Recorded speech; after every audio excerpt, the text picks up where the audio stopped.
Good morning. It is time for just a word from the Word. Our passage comes from Luke chapter 22, verses 3 through 6. Then Satan entered into Judas called Iscariot, who was of the number of the 12. He went away and conferred with the chief priests and officers how he might betray him, speaking of Jesus, to them. And they were glad and agreed to give him money. So he consented and sought an opportunity to betray him to them in the absence of a crowd. On Wednesday of Passion Week, scholars seem to have no clue, according to the scriptural record, of what Jesus did on Wednesday of Passion Week. Perhaps they believe that he rested in Bethany on that day. My guess is that he was probably in the middle of some serious cleaning because Passover was about to come and you are not supposed to have any kind of leaven in the house. So maybe he was involved in cleaning. Perhaps he was just staying out of the way of Mary and Martha because that's who it's assumed that he stayed with during Passion Week in Bethany. Whatever the case is, whatever happened on Wednesday, it's silent. It's the silence, it's the calm before the storm. I'll never forget as a little girl, I was probably, 9 or 10 maybe.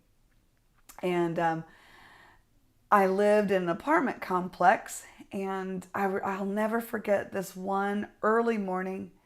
I don't remember what day of the week that it was, but it got eerily calm, eerily quiet. You couldn't even hear a bird chirping outside. When you looked outside the window, it had a really weird, odd green hue in the atmosphere. And then the silence broke. There were sirens going off. The next thing I know, everybody in my apartment building was sitting inside the hallway. That was the safest place, honestly, for everybody. There was a bunch of us gathered. I remember sitting on the stairs and listening as what sounded like a huge train getting ready to come through our apartment building. You see, it was an impending tornado.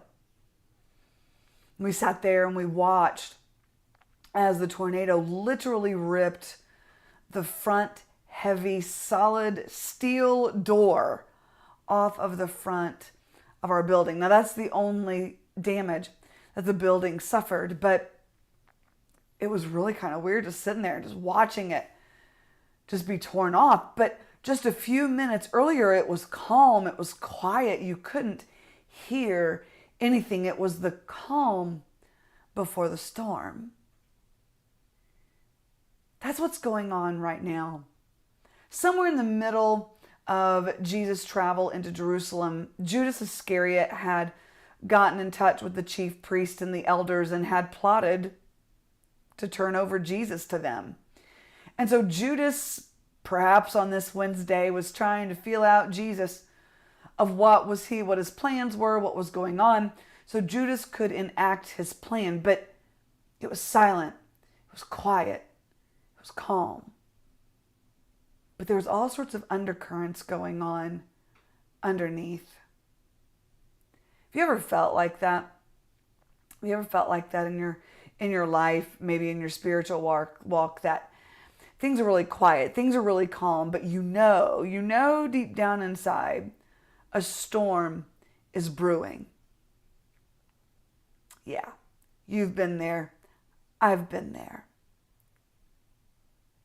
Today's just a word from the Word. I don't want you to focus on the storm that is brewing underneath. I don't even really want you to focus on the calm before the storm. We need to focus on Jesus, who is the God of the storm. In our calm times, in our stormy times. Jesus is the peace speaker to all impending storms and all storms as we go through them. While we consider the calm before the storm, we know the storm that's about to happen. We know what we're going to talk about tomorrow and Friday and Saturday and Sunday. We know what is about to come. But today's just a word from the Word. I just want to point you to the God over the storm. The God who speaks peace to the chaos. The God who perhaps disarms the craziness in your life. There is a calm before the storm. There is a calm in the midst of the storm. And that calm is named Jesus. And that's today's just a word from the Word. Look to Jesus. He'll give you peace that passes understanding, no matter what storms you may feel brewing. God bless you. Have a beautiful day, and we'll see you tomorrow.